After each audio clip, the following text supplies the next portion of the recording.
যদি প্রয়োজন হয় এই বাংলায় সুন্নিয়ত কায়েম করতে আরেকজন খাজা বাকিবিল্লাহ জালালি গুম হবে ইনশাআল্লাহ। যদি প্রয়োজন হয় এই বাংলার জমিনে সুন্নিয়তকে কায়েম করতে আরেকজন আল্লামা ফারুকী প্রস্তুত আছে শাহাদাত বরণ করার জন্য। কথা বলেন ঠিক কিনা? আমরা একজন আল্লামা গাজী শেরে বাংলার সৈনিক হতে রাজি আছি না নাই? আমরা একজন আল্লামা ফারুকীর সৈনিক হতে রাজি আছি না নাই? এই কোরআন ও সুন্নাহর মাধ্যমে যদি বাংলাদেশকে যদি পরিবর্তন করা লাগে তাহলে এই বাংলার বুকে শাহজালালের উত্তরসূরিদেরকে বাংলাদেশের হাল ধরতে হবে। কথা বলেন ঠিক কিনা? কোন নামদারি মীর জাফরের গোষ্ঠীও যদি এই বাংলার ইসলামী রাষ্ট্র প্রতিষ্ঠার ক্ষেত্রে যদি হাল ধরে তাহলে বুঝবেন বাংলাদেশে ইসলামী রাষ্ট্র তারা চায় যারা ইসলামী রাষ্ট্র প্রতিষ্ঠার নামে আজকে ইসলাম থেকে সরে গিয়ে আল্লাহর ওলির মাজারগুলোকে তারা হামলা করে ভেঙে দিচ্ছে। কথা বলেন ঠিক কিনা? আমি এই ধরনের ইসলামী রাষ্ট্র চাই না যে ইসলামী রাষ্ট্র প্রতিষ্ঠা করতে গিয়ে আল্লাহর মসজিদে জুতা নিক্ষেপ করতে হয়। আমি এমন ইসলামী রাষ্ট্র চাই না যে ইসলামী রাষ্ট্র প্রতিষ্ঠা করতে গিয়ে আল্লাহর ওলির মাজারগুলোকে ভাঙতে হয়। আমি এমন ইসলামী রাষ্ট্র চাই না যে ইসলামী রাষ্ট্র প্রতিষ্ঠা করতে গিয়ে জশ্নে জুলুসে মুরব্বিদের কপাল পেটে রক্তাক্ত করে মানুষ হত্যা করতে হয়। এমন ইসলামী রাষ্ট্র প্রতিষ্ঠা আমরা চাই না। কথা বলেন ঠিক কিনা? আমরা ইসলামী রাষ্ট্র চাই শাহজালালের উত্তরসূরি আল্লামা গাজী শেরে বাংলার সৈনিক। ইসলামী রাষ্ট্র চাই শাহীন চিরিকুটের সৈনিক। ইসলামী রাষ্ট্র চাই গৌসুল আজম মাইজভান্ডারীর সৈনিকের মাধ্যমে যে ইসলামী রাষ্ট্র প্রতিষ্ঠা হবে আমরা সেই ইসলামী রাষ্ট্র চাই। কথা বলেন ঠিক কিনা? সেজন্য আমার বাবারা ঘাবড়াবেন না জনসংখ্যা দেখলে, ঘাবড়াবেন না প্যান্ডেলের পরিধি দেখলে, ঘাবড়াবেন না বক্তার টাইটেল দেখলে। কথা কোন ঠিক না?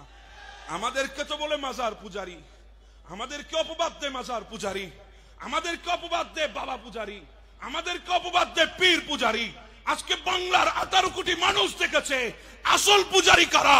আসল শেখ পূজারি হচ্ছে তারা যাদের ক্ষেত্রে নবীর শানের চাইতো শেখের শান আরো বেশি। কথা বলেন ঠিক কিনা? আর আমরা তো বাবাকে বাবা ডাকা বন্ধ করে দিয়েছি যেদিন থেকে নবীর থেকে আলাদা হয়ে গেছে। কথা বলেন ঠিক কিনা? আমরা তো নিজের মাকে মা বলা বন্ধ করে দিতে পারি যেদিন থেকে মা নবীর থেকে আলাদা হয়ে যাবে। কথা বলেন ঠিক না বে ঠিক? সেজন্য বলছিলাম আমরা পূজারি নয়, অপবাদ দিয়েছো। তো একটা কথাই তো আল্লাহ হাদিসে কুদসির মধ্যে বলেছেন আল্লাহর ওলির বিরুদ্ধে যারা যাবে আল্লাহ তাদের জন্য যুদ্ধ ঘোষণা করে দিয়েছে। এটা তো আমরা দেখেছি হাদিসে মুবারাকা, হাদিসে কুদসির মধ্যে পড়েছি, হাদিসে কুদসির মধ্যে উলামা ইকরামের জুবান দিয়ে শুনেছি আমরা কান দিয়ে। কিন্তু সেটার প্রমাণ পেলাম 2024-এ এসে। যখন 2024 সালে আসলো যারা আমাদেরকে আল্লাহর ওলির পূজারি বলেছে, মাজার পূজারি বলে আমাদেরকে অপবাদ দিয়েছে, আল্লাহ তাদের বিরুদ্ধে যুদ্ধ ঘোষণা করেছে।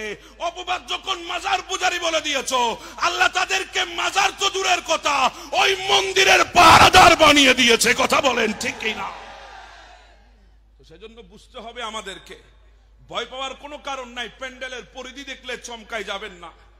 হেলিকপ্টার করে আসলে আপনার মাথার কাপ্টারটা লড়াবেন না। আপনি জনপ্রিয়তা দেখে আপনি ভুলে যাবেন না। আমাদের এই হাত যখন আল্লাহর দরবারে উঠবে, আল্লাহর কসম করে বলি এই হাতের পেছনে আরেকটা হাত আল্লাহর দরবারে উঠে। আপনি এত অসহায় মনে করবেন না আপনাকে। আপনি রসুলে পাকের উম্মত, রসুলে পাকের প্রেমিক। হাত যখন তুলে দিয়েছেন আল্লাহর দরবারে, মনে রাখবেন ওই মদিনায়ে তৈবা থেকে আরেকটা হাত আমাদের পেছনে উঠবে।